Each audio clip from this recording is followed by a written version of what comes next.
Today, we're breaking down our passive income report for March 2023.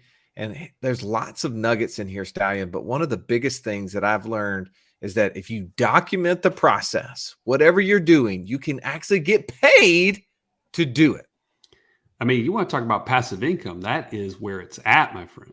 Now, two other things that stuck out to me from today's show. One, start talking about who you are as an investor instead of who you are as a professional. That is a game changer. That is where money starts to just attract to you like a magnet. What does that mean? What would you break that down real quick for me?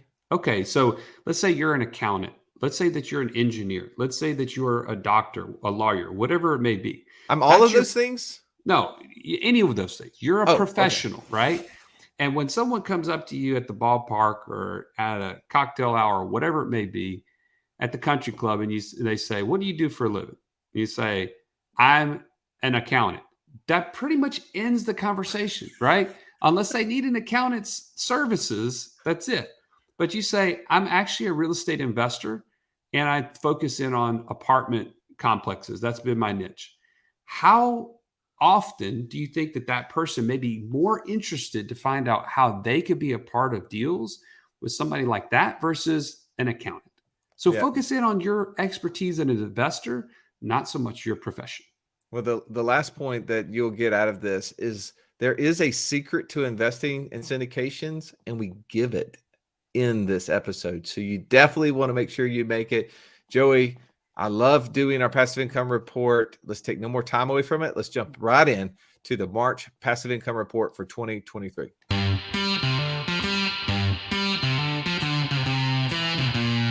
Welcome to the Wealth Without Wall Street podcast, your guide to understanding how to get out of the Wall Street rat race and start your own mailbox money lifestyle. Now, don't let these handsome Southern draws fool you. These financial minds are teaching our country to enhance savings, increase cash flow, and create passive income, all without the help of Wall Street. Are you ready to break through? Now here are your hosts, Russ Morgan and Joey Murray. Welcome in, Wealth Without Wall Street tribe. Here is another great month to talk about passive income. It's March 2023, and we're going to break down for you exactly what's happened in our world so that you can take action, imperfect action, as Russ likes to say, in the right direction on your journey.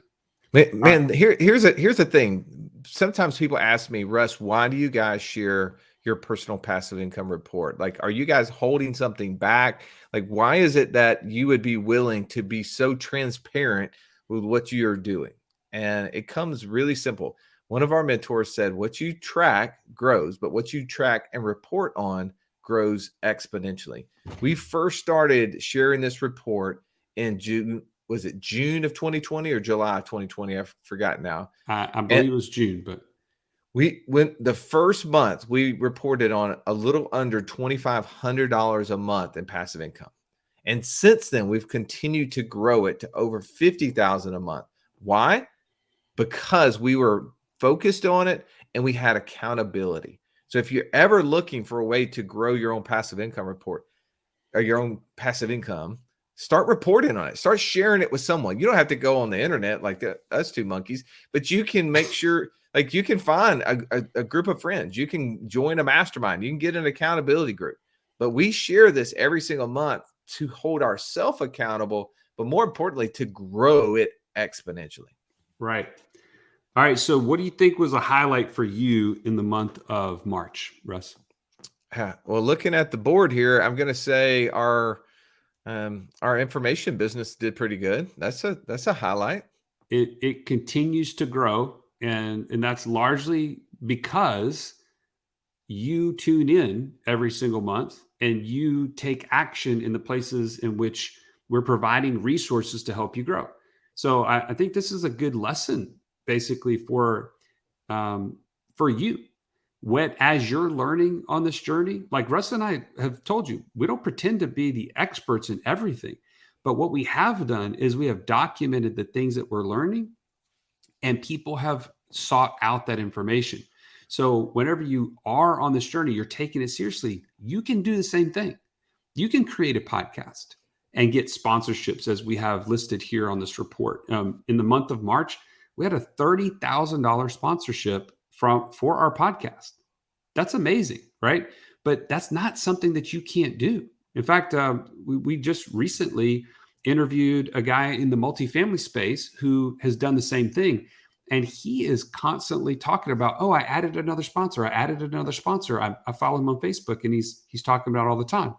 And that is just because you're adding value to the world and providing valuable information. People want to pay to be in front of that. And so that's something that you could do. It is. And the beautiful thing about having a podcast is that then you can go and invest in a bunch of different things, and you can call it information and education for your audience, right? Exactly. So really quickly, if you're looking at this list, this is the first time you're trying to decide on which way should you go, right? Is it land flipping? Is it short-term rental business? Is it crypto mining? Is it invested in syndication? Is it long-term rentals? Is it car rentals? Man, is it building a information or affiliate or podcasts? Well, probably not. Those are probably not the things that you should do every single one of those. You should find out who you are as an investor. When you understand who you are as an investor, then you can go deep into the specific thing that you are good at and that you feel called to do. So for us, Joey, when I look at this, I say, which one of these things am I called to do? Well, I'm hands-on. My investor DNA style says I like to be involved. I want to provide influence. I want to provide my opinions, and then I don't want to do anything else. Hey, the opinions, they're coming fast and furious nowadays. I'll be honest. It seems like if there was a chart for opinions, yours is kind of hockey stick lately, and they continue to grow at an exponential rate. The opinion meter is high. Exactly. I got a high ratings on Rotten Tomatoes right now. It sounds like what you're saying. Exactly. So if you're looking at this for me, like the things I'm interested in are things that are businesses that we're creating. And there's even businesses that we're building and involved in that are not listed on here, but because we are so active in them, I tend to not want to mention those. Okay. What are you talking about? Well, we're building out an investment business, right? Our investment business is actually looking for opportunities to invest in the e-commerce space, some private lending things that we're doing out of that. I'm being really involved in that. So we haven't posted that on here yet until we get some of those systems built out. Once the systems are built out and then it starts operating more passively, I'm excited to throw those numbers on here. But that's a great point that you're bringing up, Russ, is that these are things that we have learned about ourselves. Like, for instance, what you'll not see on our report is a lot of syndications. You and I personally do not kind of gravitate towards syndications because we do like to have some influence. We have some ability to build a following. And so we want to use that to build businesses and things of that nature. A syndication, we really can't affect that much, right? It's kind of like that business already exists and you're just kind of putting money towards it. And so, but we do have a Bitcoin mining fund. We do have an ATM fund that we have syndicated. And then we also have the private note fund that we have invested in. But other than that, you really don't see much of that on here. And that's just very telling about our personalities. Well, we do have some other ones that just haven't spit out cash flow yet, so we haven't put them on here. So we have invested in a few others, but one of the things that we did is we recently went to a syndication event of how people are building their own investment funds. Like Joey, I would love to just share a nugget or two with the audience who may be thinking, maybe they are a little more experienced. Maybe they've become successful in one of these specific areas, and they're trying to figure out, how do I get involved with other people's money? Because if you're successful in what you're doing right now, I was just having a conversation with this guy named Andrew, and we were just talking about being prepared when you run out of your own money, but you still have way more deals. How do you go and talk to other people about getting access to their money to help you and them along the journey? And he was like, oh, I'm a little bit nervous about that. I don't know if that would be something I would be good at doing. I was like, here's what you're nervous about. You've never done it. But one of the things I would encourage you to do, and I'm speaking to you as you're running on the treadmill right now, or you're driving down the road, if you're becoming a skilled investor, right? That should be our ultimate goal, is that we are improving ourselves, becoming better investors every single day. There's no good or bad investments. There's only good or bad investors. If you're becoming a skilled investor, stop referring to yourself by the job that you do. You're not an engineer. You're not a dentist. That's not who you are. You're a real estate investor. You're a business purchaser. You love investing in alternative investments. In alternative investments, in oil and gas. Start referring to yourself in the investment space that you're working out of. And what's going to happen is when you meet somebody, at a kid's ball game, cocktail hour, whatever it is, and they're like, "Hey, Joey, what is it that you do?" And the response is, "Oh, I'm a real estate investor." What kind of real estate investor? Well, I focused in on actually investing in an apartment complex. I've really found a niche. I've been able to talk to people who are really good at running these apartment complexes and finding ways that I can get the highest level return for myself and the people that I invest with. Oh, that's super cool. Yeah. I mean, biggest challenge I have right now, though, is really that there's more deals out there that I have access to cash to, man. If I had access to more cash, I could produce another 20, 25%. And it's just crazy in this environment. So that's really what I'm working on right now. How about you? You're going to find if you start talking about this, you start talking about the deals that you're doing, about the opportunities that you have, you will never have to ask somebody for money to invest in deals. They're going to say, well, how can I get involved in that? Is there a way that you could teach me? Is there a way I could just, maybe lend you the money? And again, I'm not trying to be your securities advisor here. So you need to go find out all the rules and regulations around that. But just know that there's opportunities, Joey. And that's what we were learning at this syndication event. Any other little takeaways that you'd want to share with the audience? No, I think the big thing for me is that there is the biggest concern for people being able to be successful in that space is mindset. And it's kind of more of the same of what you just said. Am I coming at an investment from the standpoint of what can I get out of it?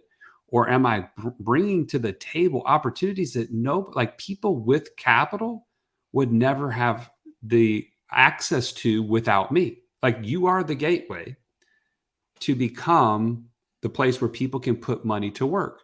There is so much cash sitting on the sidelines right now because people are scared. They don't know. There's absolutely a lot of turmoil and a lot of chaos in the marketplace. And so what have they done? They've gone to cash.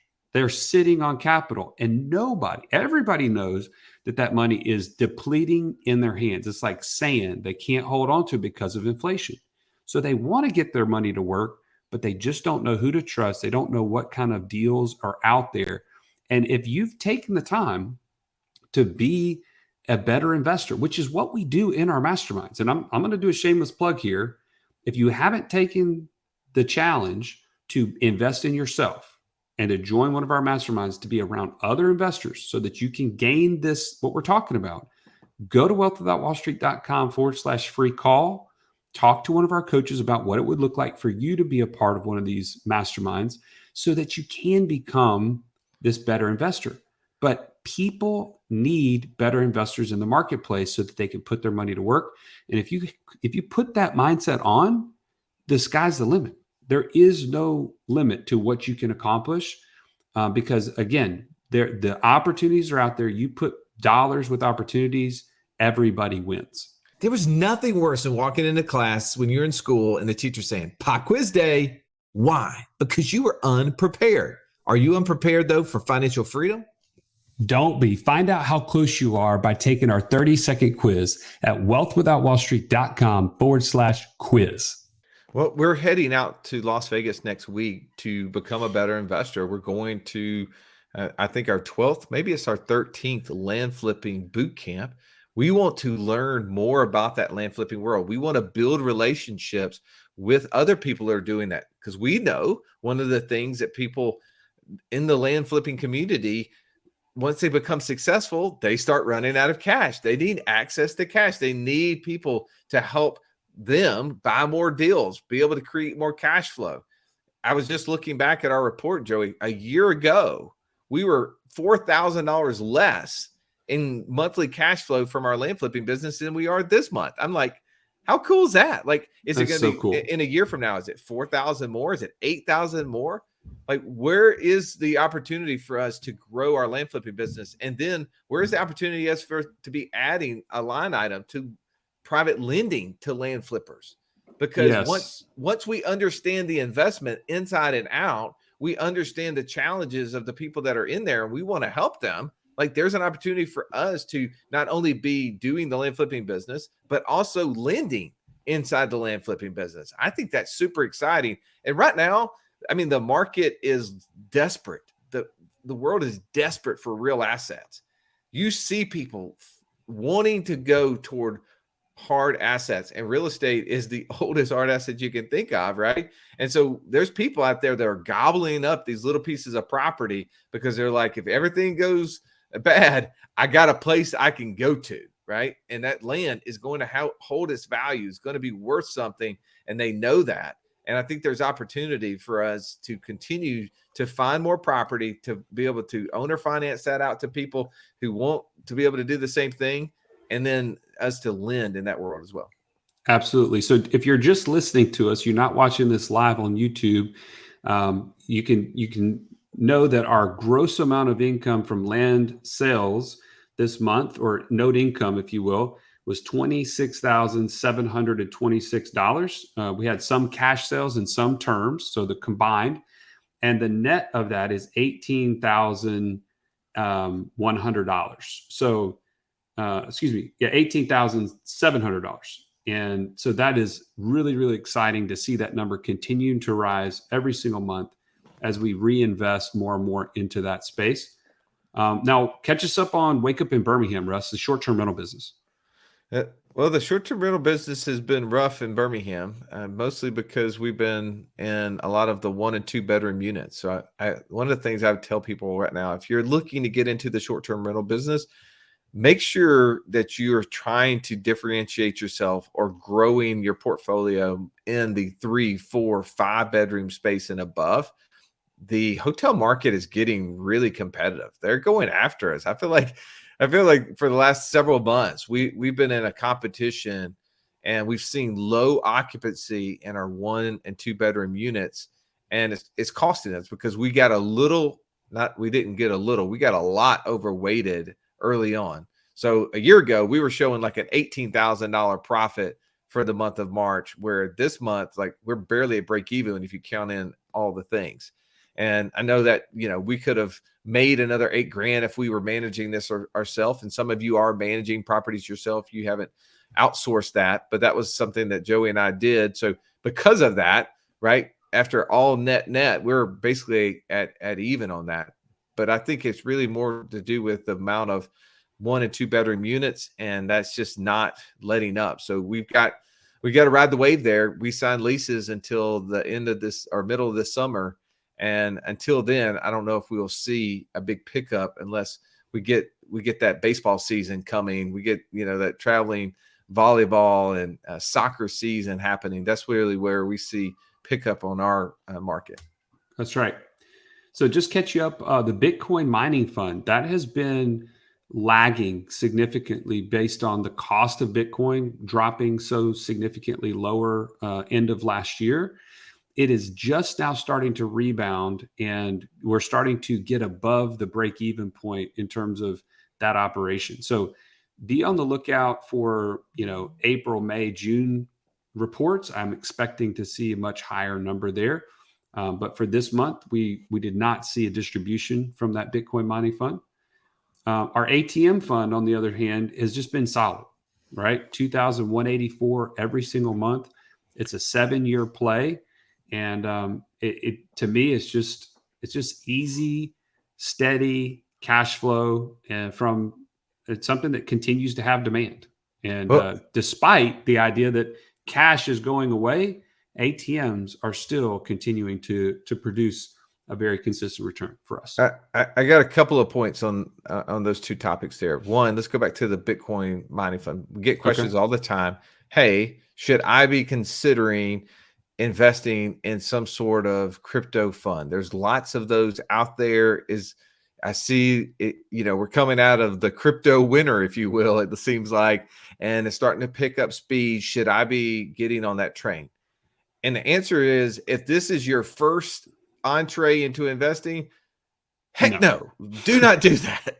Like, such a bad idea. Like, one, that is in my opinion, not really an investment play. That is a currency play. You're creating a denomination in a different currency. And I don't think any sort of speculative investing in currency has ever been a first timer type opportunity. So if this was the first thing that we had ever invested in, it would be a bad idea. It'd be a bad idea for you. So please know that this is way speculative. It's something that Joey and I are doing for fun. It's fun to put on the board. It's fun whenever we publish it. We definitely are bullish on the opportunity, but we know that it is one of those things we could lose 100% of every dollar we put in there. The other part is when investing in syndications, what is there? There's three keys to investing in the syndication, Joey. What is it? Operator. Yes, that's right. And I think too oftentimes people make investments into mutual funds and stocks, and they don't know anything about the people running it. One, because there's so many of them and they're so far removed from you. When you're investing in syndication, oftentimes you can find the sponsor, the operator, you can find the people that are doing the deals, and you can have lots of conversations with them. So that would be a point behind it. We invested through the real asset investor, Dave Zook. And when purchasing these ATMs, we got to spend time with him last month when we were out in Dallas.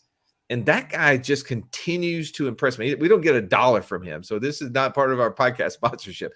We probably should tell him he should sponsor our show. He totally should.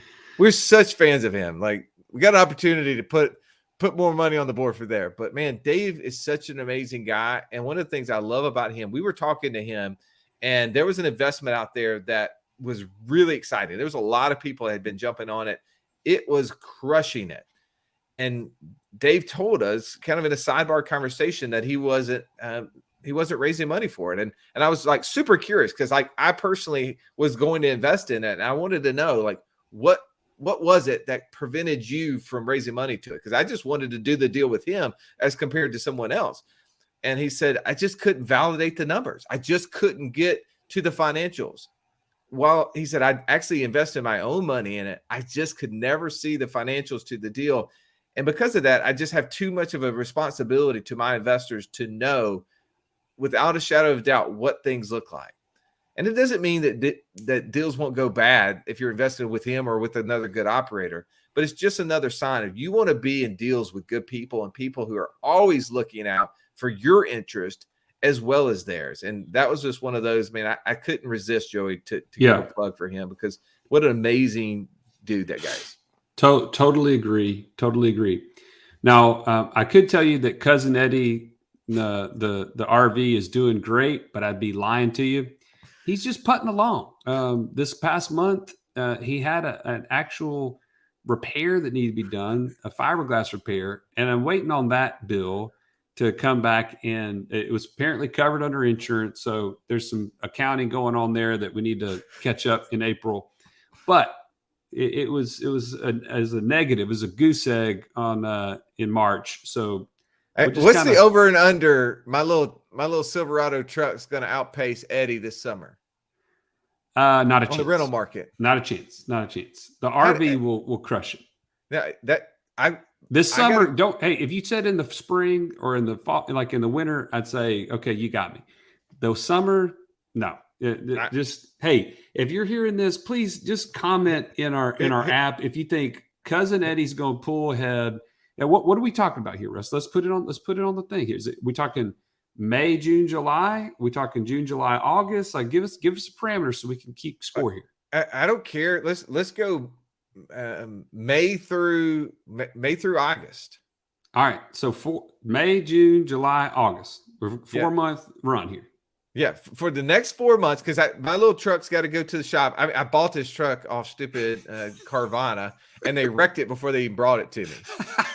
That's crazy. And I did get one rental out of it because somebody in my family wrecked a car. And so I was like, well, we're going to get the car insurance company to pay us to rent this truck. But I get by the that. way, I think it's getting repaired next week. And Hey, whenever it but- comes off, it's going on Turo. And I just have a stinking suspicion that I'm going to outpace Eddie on a net on a monthly basis. And it is a fraction. It's just a little bitty truck compared to your big old RV. Hey, by the way, you cannot be the only one that rents it. Okay. We have to set the parameters here, because this joker will go out there and charge himself 3 times the actual rent just to beat me. I know him.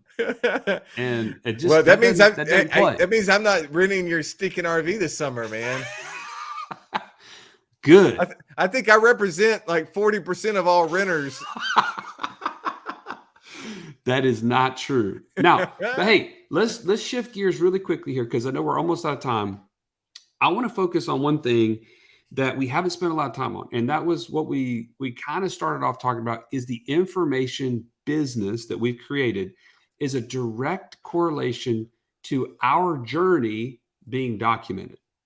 Our journey as investors continuing to grow and continuing to be something that people want to learn about. So right now, just if you're not able to see this physically, our information business created $44,800 last month that netted $32,274. That is pretty amazing that's one of the best months we've had. But what's the so what behind that for somebody who's listening to this right now, Russ? How would you break this down for somebody as to how they can take action in this space? Well, in the last month, we've had 2 conversations with people in the e-commerce space, both who have shared one idea, which was, or maybe it's 2 ideas, same idea, but a little bit nuanced. One of them was talking about buying blog sites that had affiliates, like these little links that people could click on. It would take them to sites and they could purchase stuff and you get a commission. Well, this one lady was talking about how she was buying sites that did that, and she was bringing in $100,000 to $200,000 a year per site in revenue. Another person was telling us about how they were doing the same thing with Kindle books, right? Those little Kindle books that maybe you download one of the Kindle books from Amazon or whatever. They had created different ways where they were purchasing rights to those and selling those and making money. Those are information businesses. Right. And I think sometimes people forget there are so many different ways to bring in passive income, right? Like you might be just in your space, you might be doing something that's really cool, and that you may have an opportunity to like share that specific thing. Maybe it's a camera that you're using. Maybe it's a fitness app. Maybe it's like your Whoop band that we have, right? There's so many different opportunities to have that these brands will affiliate. They'll give people basically a commission if they share their link for them to be able to purchase stuff from. And what we have found is that, man, there's so much opportunity. People want information, and today more than ever, they're trying to learn. And if you can help people get what they want, there's so much opportunity for you as well. So, I think sometimes people are like, man, it's going to take so much money to invest into, one of these investment funds. I can't do that. Or, man, it's going to take way too much time for me to be able to learn how to do the short-term rental business or the land flipping business.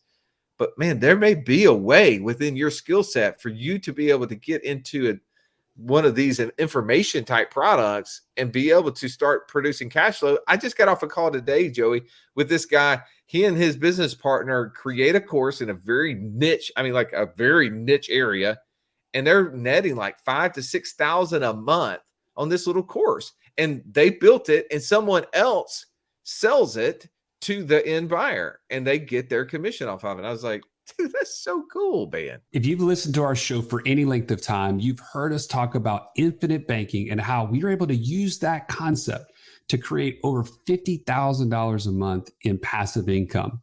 But it's just not that easy to figure out, how does this all connect into my own personal system?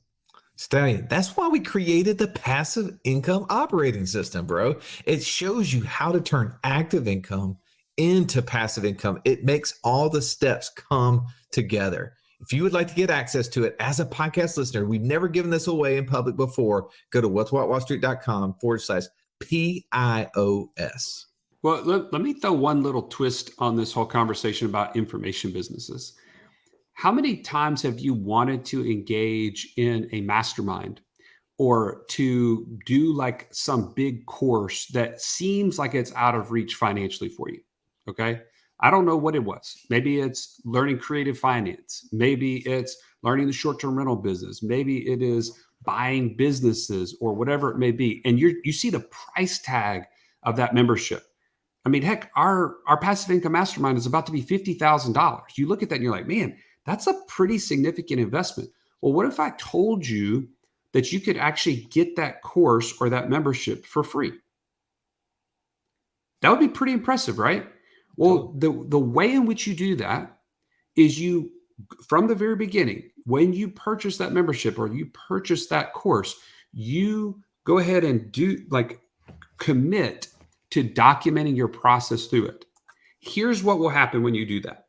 Number one, you can put it out there and people may or may not give a care about what you are doing. But the interesting thing that I think you'll find is a lot of people actually do want to see results. They see a lot of fluff. They see that, hey, man, there's this landing page and it tells me that I'm going to get all this wonderful stuff, but is it actually happening? And when you can be authentic and you can say, hey, I went and did this course. This is my first week in a course. This is what I've learned. This is what I'm going to take action on as a result. You're going to do two things. Number one, you're going to provide some sort of value to the world. And number two, you're going to, again, create yourself an accountability partner. The world is your accountability partner. If they can see that you've started something and then you don't do anything for 3 weeks, guess what's going to be in the back of your head? You're going to be like, I wonder if people are actually wondering what's going to happen next. Did I just fail? Did I drop the ball? You're going to actually commit to doing it. So anyways, I hope that that's a helpful thing for you to say, man, how do I get the most out of every course and every membership that I do? And in fact, I think if you treat it that way, it's more like an investment and you will 10x that investment. That's what our buddy Sharon Srivatsa always says is that's how you get the most out of everything that you do. So that's good, man. I love it. Let's bring this thing to an end here, Russ. Yeah. What do we get? What's our totals for the month so people can be following? And then let's close this thing out. Well, this month we netted, is it $51,693? That's it. And I mean, hey, I'll take it, right? Like I want it to be double that. And I'm setting the bar high for us, man. But by the end of this year, it needs to be 100,000. We've got to hit 100,000 before the end of 2023. Okay. You called it. We're going to push towards it. Let's do it. Opportunity knocks. We need to put that as accountability so we continue to grow this and grow it in different ways. We got a lot of cool investments coming up. We're going to be sharing with you things that we're doing, and not that you should do them, but just to give you insight and opportunity. As always, man, we really appreciate you listening. Thank you for taking time to rate and review the show. That's how people find us, right? The way that we continue to move up. I saw just this morning, Joe, I was looking at one of the podcast services and it says we're in the top 1% of all podcasts out there. I think that's super cool. That's so cool. It's because you listen. It's because you rate and review the show and because you share it with others. If you found value, please do that again. And if you are listening to this live and you want to come and be a part of our virtual inner circle here at the end of the month, April 27th through the 29th, don't forget, whatwhatwallstreet.com/live. Join up. You'll get access to the Investor DNA. You're going to get to hear from all our coaches. And we take you through our full, complete process that we use and we've used with thousands of other people in order to help them become financially free. And also, then we're going to be able to narrow the path and you're going to get to hear very specific passive income streams and have live Q&A with these people who do this on a daily basis. They're going to be sharing. So go to whatwhatwallstreet.com/live, promo code podcast. Joey, thank you for doing this. Thank you for listening. Have an amazing day. This has been the Wealth Without Wall Street podcast. Don't forget to subscribe to the show to break free of the Wall Street mindset. and begin building wealth on your own terms in places you understand so that your wealth will never run dry. See you next episode.